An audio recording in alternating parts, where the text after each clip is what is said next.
मिलने वाला है वो मैं आपको बताऊँ। आमतौर पे क्या होता है कि हम एक बार किसी विषय में इलाज करवाते हैं,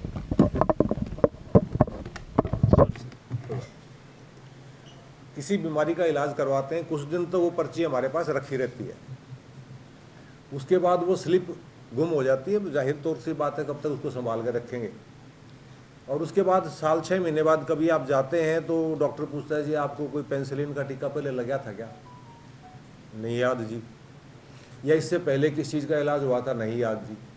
आभा आईडी बनाने के बाद आपके जो भी डायग्नोसिस होगा, जो भी जांच होगी, जो भी डॉक्टर का निष्कर्ष होगा, जो दवाइयाँ आपको दी जाएंगी, वो आपकी आभा आईडी पे अपलोड रहेंगी। उसके बाद देश के किसी भी कोने में अगर आपको दोबारा किसी विषय में ट्रीटमेंट करने की ज़रूरत पड़ती है तो आप केवल अपने आधार नंबर से अपने पूरी पिछली मेडिकल हिस्ट्री निकाल सकते हैं।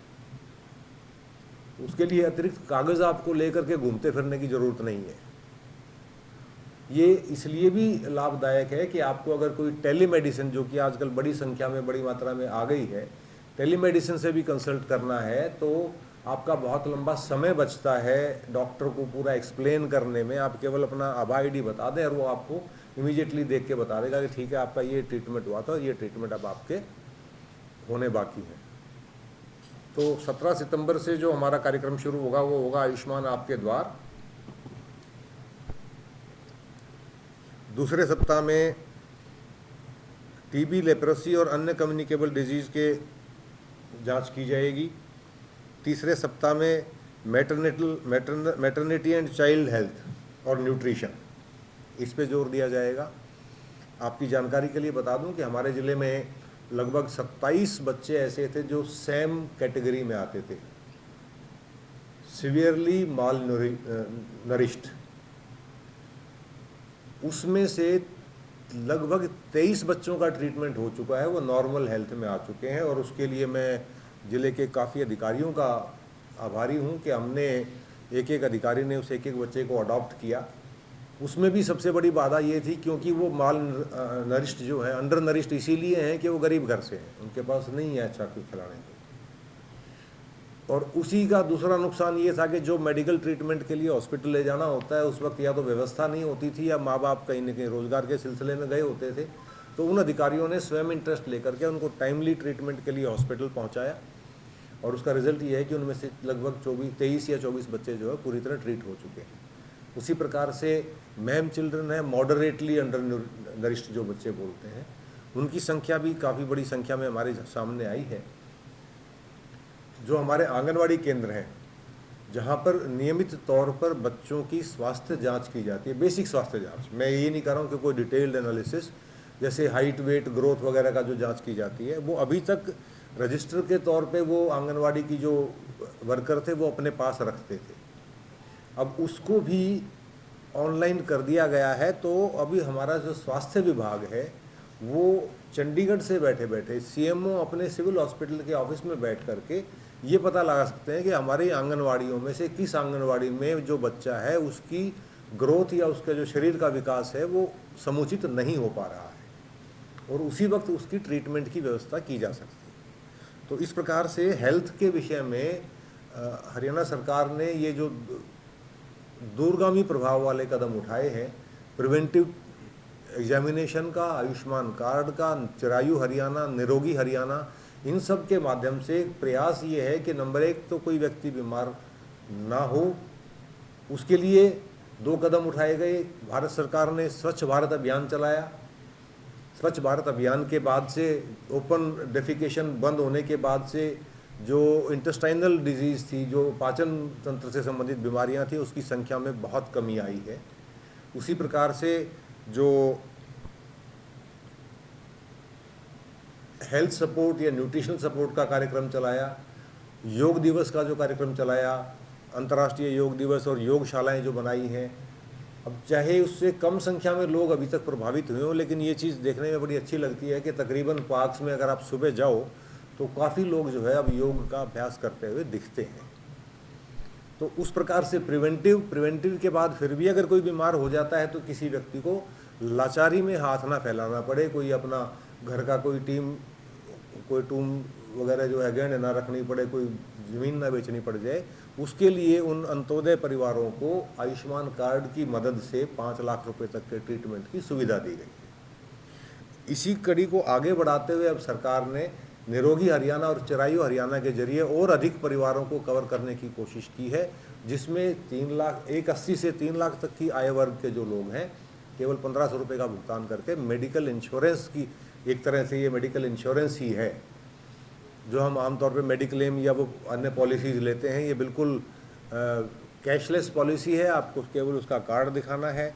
जिन व्यक्तियों के कार्ड अभी प्राप्त नहीं हुए हैं उन्हें केवल अपना आधार और परिवार पहचान पत्र दिखाना है, जिसके आधार पर वो उसका लाभ उठा सकते हैं। 2 अक्टूबर को राष्ट्रपिता महात्मा गांधी जी के जन्म दिवस पर सभी गांवों में और सभी वार्डों में आयुष्मान सभा का आयोजन किया जाएगा, जिसके अंदर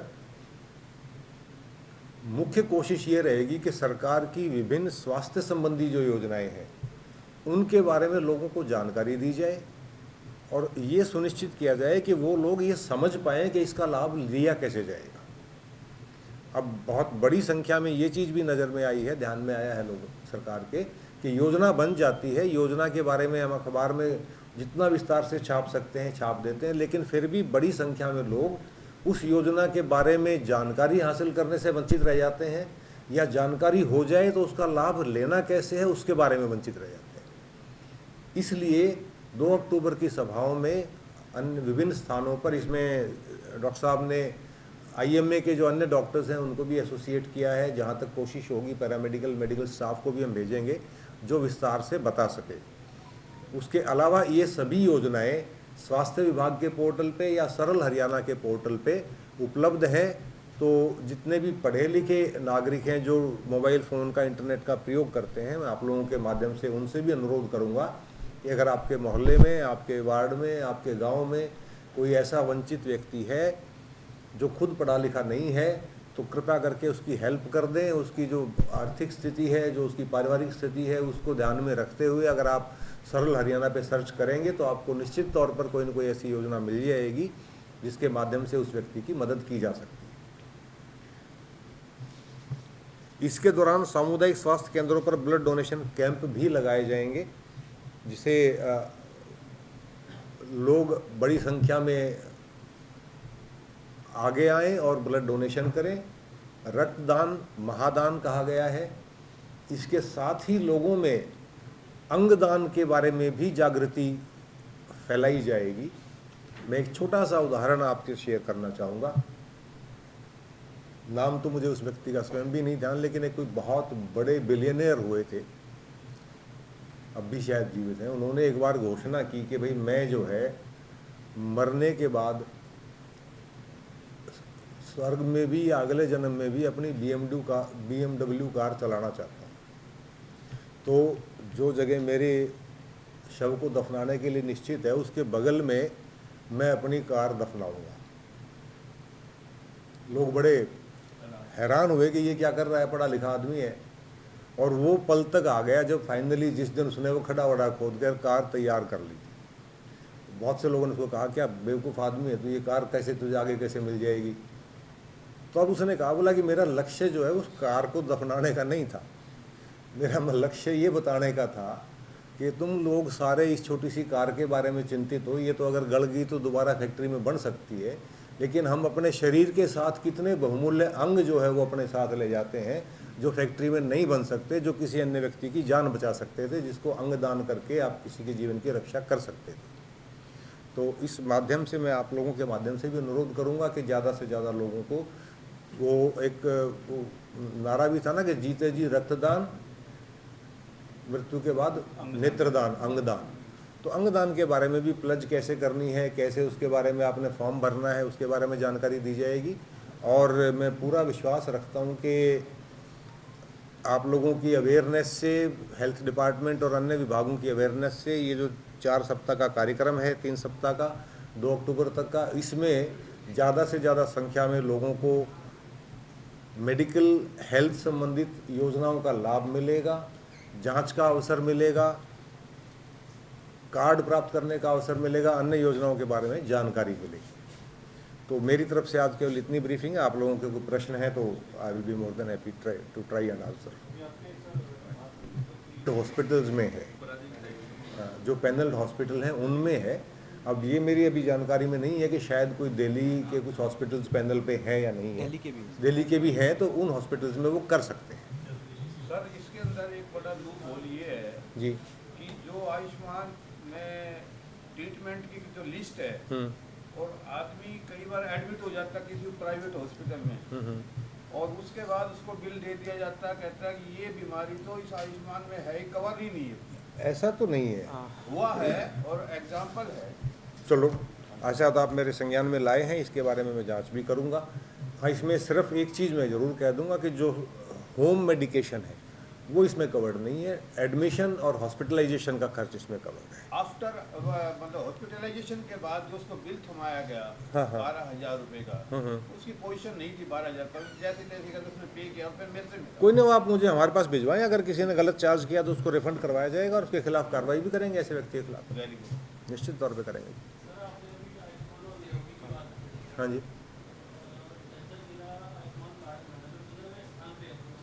जी जी जी जी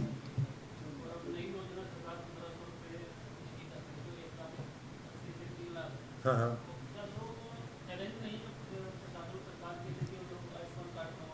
देखिए कोई भी जब नई योजना आती है, स्पेशली जो लोगों के हित के लिए योजना आती है, तो एक जनरल सी फीलिंग हो गई है कि पता नहीं इस योजना में छिपा हुआ पेंच क्या है। जैसे मैंने आपको उदाहरण दिया था फसल बीमा योजना का, अब बड़ी संख्या में किसान खुद करवा रहे हैं, तो थोड़ा समय लगेगा। जब लोगों को दिखेगा कि दूसरा व्यक्ति उसका लाभ उठा रहा है तो वो भी उस योजना का लाभ उठाएंगे। और जहाँ तक आयुष्मान कार्ड की है, मुझे नहीं लगता कोई व्यक्ति ऐसा होगा जिसको कार्ड के लिए पात्रता हो और वो बनवाने ना जाए, या उसको बनवाने के लिए जाने की ज़रूरत भी नहीं है। अब तो हम कोशिश ये कर रहे हैं कि उनको हमारे आंगनवाड़ी वर्कर्स के थ्रू जो है डायरेक्टली उनके होम पे डिलीवर करें, सिर्फ उनके डॉक्यूमेंट ले लें। नहीं, ऐसा नहीं हुआ है।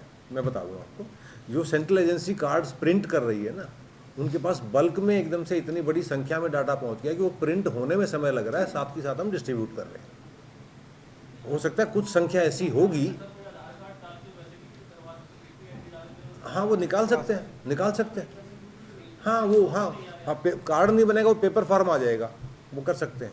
सर एक जो 1500 रुपये वाली एडिशनल जो स्कीम निकाली आयुष्मान में, हाँ जी, इसमें क्या पूरे परिवार के लिए ही ये होती है कि या एक व्यक्तिगत पूरे के लिए? परिवार के लिए है। फाइनेंशियल लिमिट है 5 लाख की, हाँ। चाहे वो एक व्यक्ति पे खर्च हो जाए। जी जी, 3.5 वाली VCT का होता है, 3.5 भी है क्या गांव का पूछना चाह रहे हैं कि जिले में?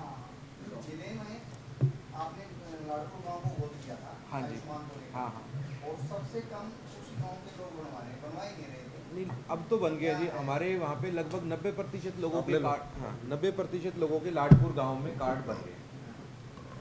और उद्देश्य यही है कि हम तो डोर स्टेप पे दे रहे हैं।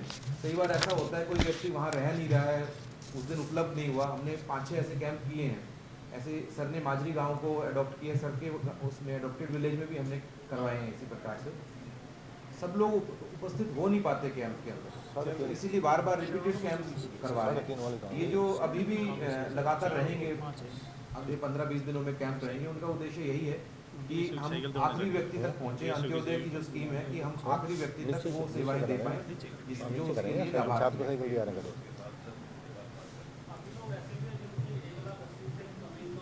जी ऐसी संख्या आपको मैं बता दूं। एक ये विषय में ज़रूर सबके संज्ञान में लाना चाहूँगा, क्योंकि मेरे पास दिन में लगभग 2-3 आदमी आते हैं। देखिए, प्रिंट आउट जो व्यक्ति के हाथ में है, जो उसने लिया है परिवार पहचान पत्र का प्रिंट आउट, वो प्रिंट आउट उसने तब लिया है। देखिए, ये परिवार पहचान पत्र की योजना जो हरियाणा सरकार की है, यूनिक योजना है ये। और इवन मैं जो डेवलप्ड कंट्रीज़ है वहाँ पर भी सोशल सिक्योरिटी नंबर होता है, इंडिविजुअल का होता है। फैमिली एज ए यूनिट अभी तक कहीं नहीं बनाया गया है। इंडिया का तो मुझे डेफिनेट पता है कि किसी भी स्टेट में नहीं है। और इसमें स्टार्टिंग जो की गई है वो सेल्फ डिक्लेरेशन से की गई। कि पहले तो व्यक्ति खुद ही डिक्लेयर करे कि मेरे परिवार में ये सदस्य हैं, ये उनकी एजुकेशनल क्वालिफिकेशन है, ये उनकी इनकम है। वो जो उन्होंने डिक्लेयर किया, उन्होंने उसका प्रिंट आउट ले लिया। उसके बाद 5 अलग अलग टीमों ने इंडिपेंडेंटली उसका असेसमेंट किया और उनके हिसाब से जो उसकी वार्षिक आय होनी चाहिए थी वो उन्होंने भर दी। उनके हिसाब से वो वार्षिक आय 1,80,000 से ऊपर जा रही है। एज ए रिजल्ट उनको बहुत से लाभ जो थे वो वंचित हो गए। अब वो अपना वाला कार्ड लेके घूम रहे, जी मेरी इनकम तो 1,80 से कम है। इसलिए इस सारे डाटा को सेंट्रली क्रिड के द्वारा राज्य सरकार से फॉरवर्ड किया जाता है, हमारे को पुश किया जाता है कि हमारे हिसाब से ये लोग हैं। उसमें भी उन्होंने अपील का प्रोविज़न दिया। किसी को लगता है कि जी मेरी इनकम गलत असेस कर दी, वो अपील करेंगे। उसके बाद जो है ब्लॉक लेवल कमेटी है, डिवीजन लेवल कमेटी है, सब डिवीजन लेवल कमेटी हैं, वो कमिटीज़ भी उसको री एग्जामिन करती हैं और लगता है कि अगर किसी टीम ने वास्तव में गलत असेसमेंट कर दिया तो उसको ठीक किया जाता है।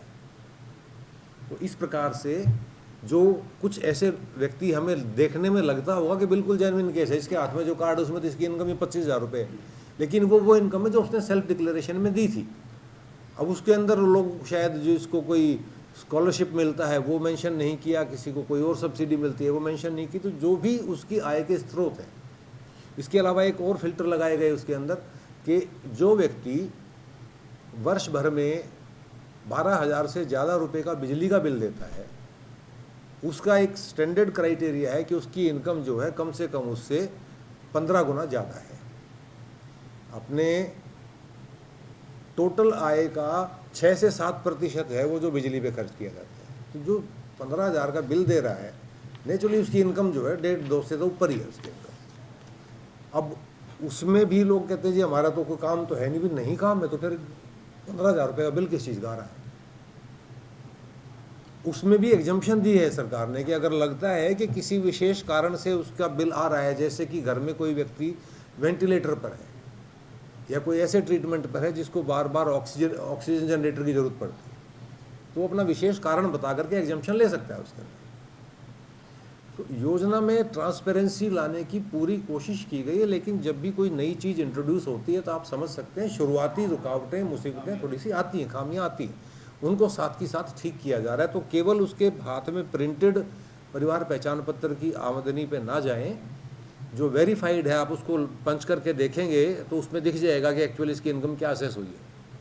5 इंडिपेंडेंट एजेंसीज उसको चेक कर रही हैं, 5 में से जिन 3 का मेल कर गया उसी को फाइनल मान लिया जाएगा। 2 अगर बहुत ज़्यादा या बहुत कम बता रहे हैं तो उसको इग्नोर कर दिया जाएगा। परिवार पहचान करोड़पतियों के सब बीपीएल कार्ड अभी बने हैं, अब जिनकी जरूरत थी उनके कट गए। देखिए ये ना एक बड़ी कॉमन कंप्लेंट है। कॉमन इसलिए है कि ये कहने में बड़ा आसान लगता है कि जी जो अच्छे अच्छे 2 मंजिले महल बने हुए ना उनके तो बन गए और गरीब का कट गया। आप व्यक्ति विशेष का बताइए नाम, आपका नाम गुप्त रखेंगे हम और निश्चित तौर पे जांच करके रिकवरी भी करेंगे। आप कभी भी देख के दे देना, नीचे अपना नाम लिखने की जरूरत नहीं है। आप किसी से बुरे मत बनना, बुरे हम बन लेंगे।